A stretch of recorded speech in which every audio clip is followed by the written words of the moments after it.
निकाय चुनाव के सबसे तेज नतीजे 13 मई सुबह 7 बजे से लगातार यूपी तक पर।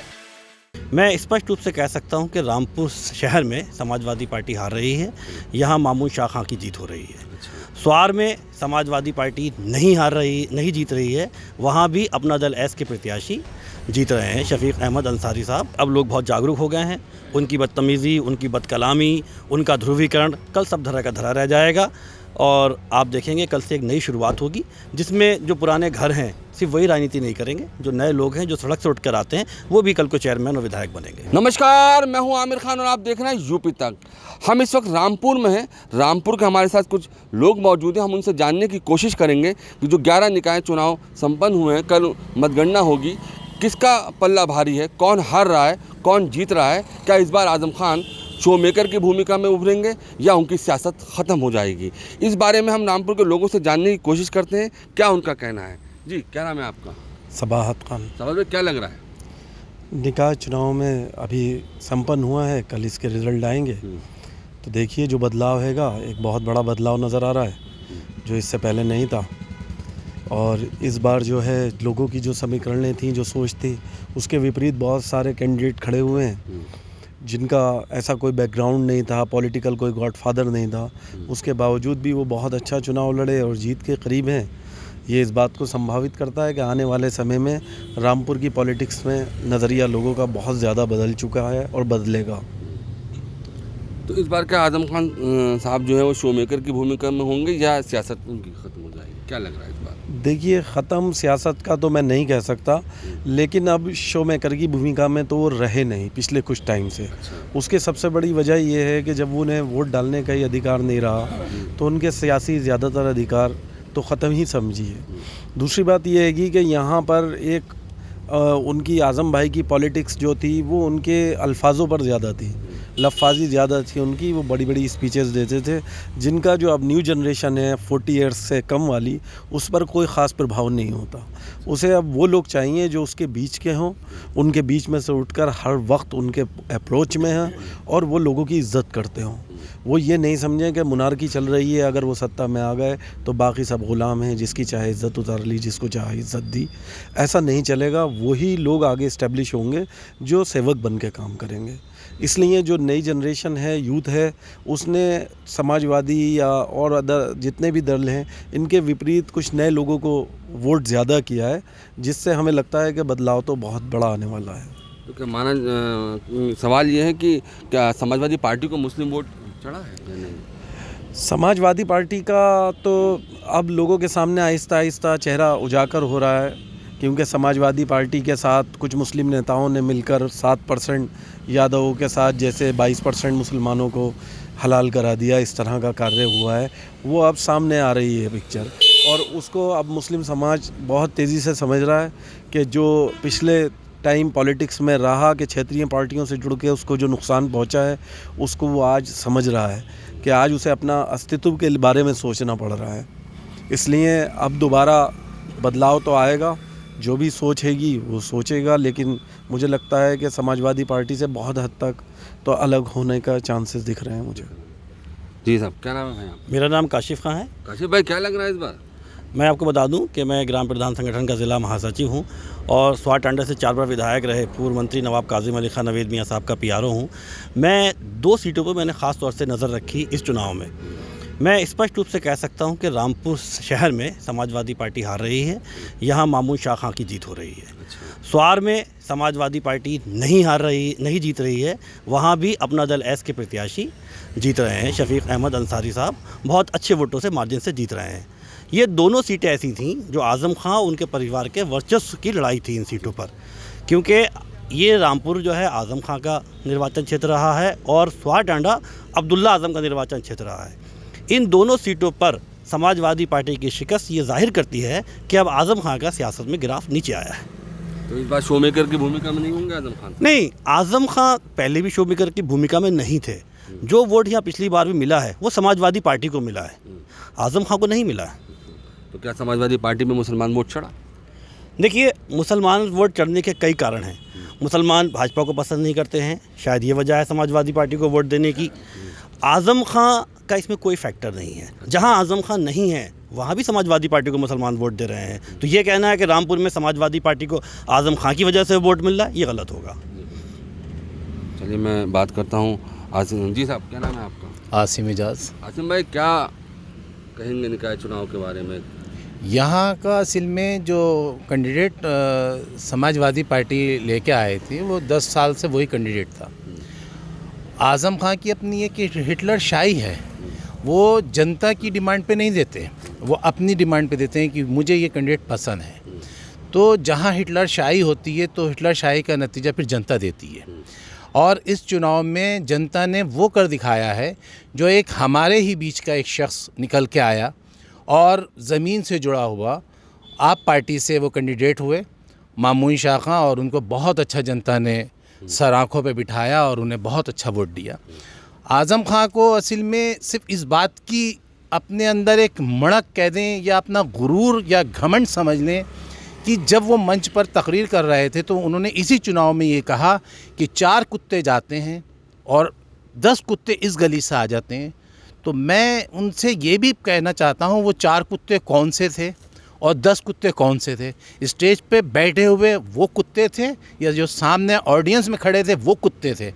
अब ये लैंग्वेज उस ज़माने में अब से 25-30 साल पहले जो चलती थी, अब वो आज की जनरेशन सुनना नहीं चाहती। आप कुत्तों पे भी पुकारेंगे और वोट भी लेंगे जनता का। आपने कुत्ता किसको कहा? आपके साथ जो मंच पे नेता बैठे थे आप वो कुत्ते हो गए या सामने ऑडियंस कुत्ता थी? तो उस जनता ने जो एक रोष था उस रोष का भी जवाब मामून शाह को दिया और वो सारा वोट जो था मामून शाह को गया और समाजवादी पार्टी का वोट गया।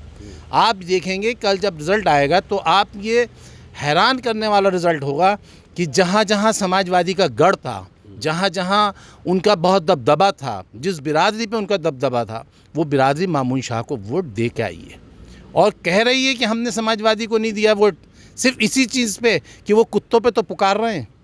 इससे पहले उन्होंने कहा था अपने टाइम 10 साल पहले एक चुनाव में कि 10 सुअर जाते हैं और 20 सुअर आते हैं। इस बार आप तो मानते हैं कि शो मेकर की भूमिका में होंगे आज़म? देखिए, आज़म खां तो किसी मेकर में नहीं है, ना शो मेकर में ना हीरो मेकर में है।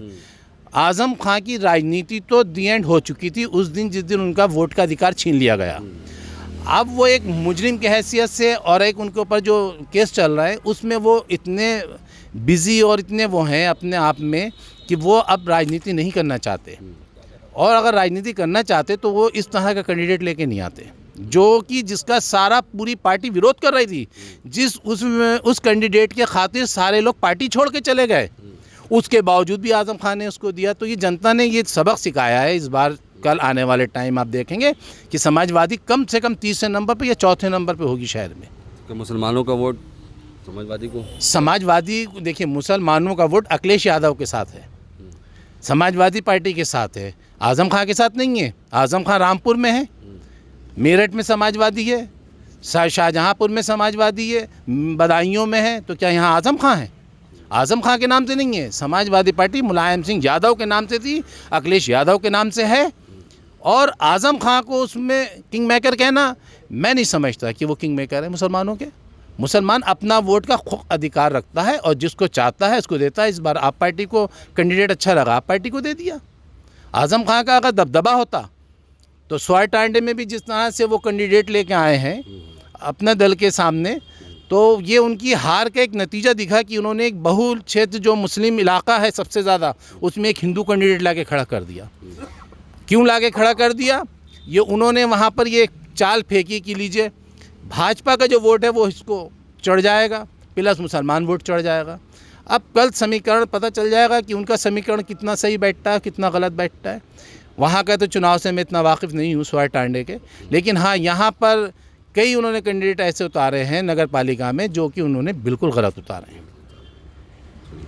साहब, क्या नाम है आपका? मेरा नाम राजा खान है। राजा भाई, क्या लग रहा है इस बार? देखिए, आज़म खां तो किंग मेकर की भूमिका में है ही नहीं। अच्छा, ये तो आप क्योंकि प्रेस वाले हैं, आप जानते हैं 3 चुनाव हो चुके, ये तीसरा चुनाव है। लोकसभा का चुनाव हुआ, वो हारे। विधानसभा का चुनाव हुआ, चूँकि आज़म खां 40 साल से यहाँ पे उनके विधायक थे, उनका वर्चस्व था, वो विधानसभा हारे, भारतीय जनता पार्टी जीती। अब चुनाव हुआ है नगर निकाय का, तो नगर निकाय में समाजवादी पार्टी हारने जा रही है और चूँकि ये मुस्लिम बहुमूल्य ज़िला है, यहाँ पे मुस्लिमों की तादाद ज़्यादा है। इसी के साथ कर्नाटका के चुनाव हो रहे थे, तो कर्नाटका में जो बीजेपी की जो प्रचार करने का तरीका था, उसमें हिंदू मुसलमान को बांट दिया गया। मैं आपको बिल्कुल सच बता रहा हूँ, चूँकि पूरे हिंदुस्तान में लोग टीवी देखते हैं, उससे मुसलमान जो भाजपा को देने वाला था वो इस चुनाव में पिछले विधानसभा में दिए थे, वो भाजपा से हटा। तो जो भाजपा को हराने वाला कैंडिडेट था, चाहे वो आप पार्टी का हो, चाहे वो निर्दलीय हो, समाजवादी का कोई रोल नहीं है, मुसलमानों ने उसे वोट दे दिया। रामपुर में आप पार्टी को दे दिया, केमरी में आप पार्टी को दे दिया, जहाँ पे समाजवादी जीत रही थी वहाँ पे समाजवादी को दे दिया। तो आज़म खां का तो कोई रोल ही नहीं है। अगर आज़म खां का रोल होता तो रामपुर से सबसे पहले समाजवादी जीतती, केमरी से जीतती, बिलासपुर से जीतती, और जगहों से जीतती। विधानसभा अब्दुल्ला खां रहे हैं वहाँ से विधायक, स्वार से वहाँ से जीतती, वहाँ से हार रही है। नगर निकाय में भी हार रही है, विधानसभा में भी उनका थोड़ा मामला ढीला है। लेकिन अब चुनाव चूँकि उन्होंने हिंदू मुसलमान में बांट दिया है, फाइट हो गई, लेकिन कल रिजल्ट बताएगा ये तो क्या होगा। लेकिन आज़म खां कोई किस्सा नहीं है, अब कोई किस्सा नहीं। फवाद भाई, क्या लग रहा है कि आज़म खां का कोई है? आज़म भाई का देखिए, हर चीज़ का आज़म भाई एक होता है अभिनेता और एक है नेता। वो जो है वो मुस्लिम क्षेत्र के अभिनेताओं वाली पॉलिटिक्स करते थे कि वो आएंगे, खड़े होंगे, 4 तकरीरें करेंगे, उसमें किसी को गाली देंगे, किसी को प्यार करेंगे और थोड़े से बंद लफ्ज़ों में ध्रुवीकरण की पॉलिटिक्स करेंगे और चुनाव बदल जाएगा। लेकिन अब वो जनरेशन ख़त्म हो चुकी है। अब एक जनरेशन जो है जागरूक जनरेशन है, 40 ईयर्स तक वो इन बातों को बहुत बोकस मानती है। वो अपने फ्यूचर के हिसाब से फ़ैसला करना सीख रही है। इसलिए जो अब मुस्लिम समुदाय है और पिछले 10 साल की जो पॉलिटिक्स है, 15 साल की, उसके अंदर बहुत जागरूक हो गया है। इसलिए वो बहुत सोच समझकर फ़ैसला कर रहा है। वो ना आज़म खां के किसी इफ़ेक्ट को मान रहा है, ना उनकी किसी परिवार के इफ़ेक्ट्स को मान रहा है। वो देख रहा है आज़म भाई के ऊपर जितने 100 से ज़्यादा मुकदमे हैं, उनकी पॉलिटिकल लाइफ तो वहाँ पर एंड हो चुकी है और उनकी बची हुई लाइफ शायद उनके मुकदमों को निपटाने में गुजरेगी। दूसरा, उनका एक ट्रेंड है कि वो जब स्पीच देते हैं तो लोगों को डराने की, धमकाने की कोशिश करते हैं। तो वो जो आजकल का यूथ है वो उस ट्रेंड में नहीं आने वाला है। जो पहले के लोग थे जज्बाती बातों में आ गए। अब हर आदमी को मुस्तकबिल चाहिए, रोज़गार चाहिए। महंगाई चरम पर है, बुरा हाल है, बच्चों की एजुकेशन का ये हाल है। आए दिन औरतें आती हैं, अगर उन्होंने किताबें ख़रीद ली हैं तो कॉपी ख़रीदने के पैसे नहीं हैं, फ़ीस जमा कर दी है तो किताब लेने के पैसे नहीं हैं। लोग अपने आप को, अपने मुस्तकबिल के बारे में सोच रहे हैं। वो अब इन बकवास बातों में नहीं पढ़ना चाहते। वो अपनी स्पीच के ज़रिए जिन्हें वन साइड करते थे, उसका प्रभाव ख़त्म होता हुआ है। हर चीज़ का एक वक्त होता है। वो दिलीप कुमार को लोग आज की जनरेशन के नहीं जानते, जिनकी वो फिल्मों के डायलॉग रिपीट करते हैं, कुछ लीडर के, कुछ राज बब्बर की। वो रिपीटेशन उस उम्र के लोगों को पसंद था, आज के लोगों को पसंद नहीं है। कैसे भाई, क्या कहेंगे लास्ट? लास्ट यही है कि ये चुनाव जो है आज़म खां की राजनीति का अंत है और कल का जनादेश ये साबित कर देगा कि अब लोग बहुत जागरूक हो गए हैं। उनकी बदतमीज़ी, उनकी बदकलामी, उनका ध्रुवीकरण कल सब धरा का धरा रह जाएगा और आप देखेंगे कल से एक नई शुरुआत होगी, जिसमें जो पुराने घर हैं सिर्फ वही राजनीति नहीं करेंगे, जो नए लोग हैं जो सड़क से उठ कर आते हैं वो भी कल को चेयरमैन और विधायक बनेंगे। जी साहब, क्या नाम है? एहतिशाम सरी। एहतिशाम भाई, क्या लग रहा है? देखिए, निकाह चुनाव को लेकर 2 शेर कहना चाहूँगा कि जिनके किरदार बुलंदी पे हुआ करते हैं, आसमानों को वही लोग छुआ करते हैं। किरदार का चुनाव था और एक ऐसा कैंडिडेट जिसका किरदार अच्छा होगा वो कल इस चुनाव में आपको रिज़ल्ट सामने होगा। और जहाँ तक रही आज़म खां साहब की बात, तो उनके किरदार को पूरा रामपुर नकार चुका है विधानसभा के चुनाव में, उससे पहले लोकसभा के चुनाव में, और अब नगर निकाय के चुनाव में उनका दी एंड हो जाएगा। क्यों? क्योंकि आदमी सिर्फ आज़म खां का फेस नहीं देखना चाहता। आदमी ये देखना चाहता है कि जिस कैंडिडेट को लाए हैं वो हमारी मदद करेगा या हमारी आवाज़ सुनेगा। उनकी कैंडिडेट को तो 5 साल तक किसी ने देखा ही नहीं। आज़म खां फेस थोड़ी है नगर निकाय चुनाव का। आप इलेक्शन लड़ रही हैं तो आपको मौजूद होना चाहिए था। वहीं आज़म खां की एक बौखलाहट जो नगर निकाय चुनाव में निकली बता रही है कि जनता के बीच से जब एक आदमी निकल के आता है और किसी बहुत बड़े नेता को टक्कर देता है तो फिर आज़म खां उस पर ज़ातियाती हमलों पर उतर आते हैं। कभी नवाब ख़ानदान को बीच में ले आते हैं। वो ये भूल गए कि ये वही नवाब ख़ानदान है जिनकी वजह से वो आज इस रामपुर में कुछ ज़िंदा हैं। उनके अंदर ज़रा सी ये शर्म और हया होना चाहिए कि जिन नवाबीन को वो बुरा कहते हैं वो नवाबीन वो हैं जिन्होंने रामपुर को बसाया और जिनके आज भी रामपुर की आवाम पर एहसान है। मैं एहसान यूँ कहूँगा कि आज़म खान साहब ने जितने लोगों को उजाड़ा है उससे दुगने या 4 गुना ज़्यादा नवाबीन रामपुर ने बसाया है। उन्होंने आज़म खान साहब के बतौर आज़म खान साहब के लफ्ज़ हैं कि उन्होंने कुछ नहीं दिया। अगर आज़म खान साहब ने कुछ नहीं दिया तो नवाबीन रामपुर ने किसी से कुछ लिया भी नहीं, दिया ही। आज़म खान ने कितने मुसलमानों को मुसलमानों के तो नाम निहाद नेता हैं आज़म खान साहब, तो वो मुसलमानों के नेता होने की बात तो वो बिल्कुल झूठ करते हैं, क्योंकि मुसलमानों के नाम निहाद नेता होना और मुसलमानों को उजाड़ना ये सिर्फ अपनी सियासत चमकाना है, अपने ख़ानदान को बढ़ावा देना है। चलिए, बहुत बहुत शुक्रिया। तो ये हमने रामपुर के लोगों से कुछ बात की निकाय चुनाव और उपचुनाव को लेकर स्वाटांडा के, जिन्होंने अपनी राय रखी। रामपुर से आमिर खान, यूपी तक।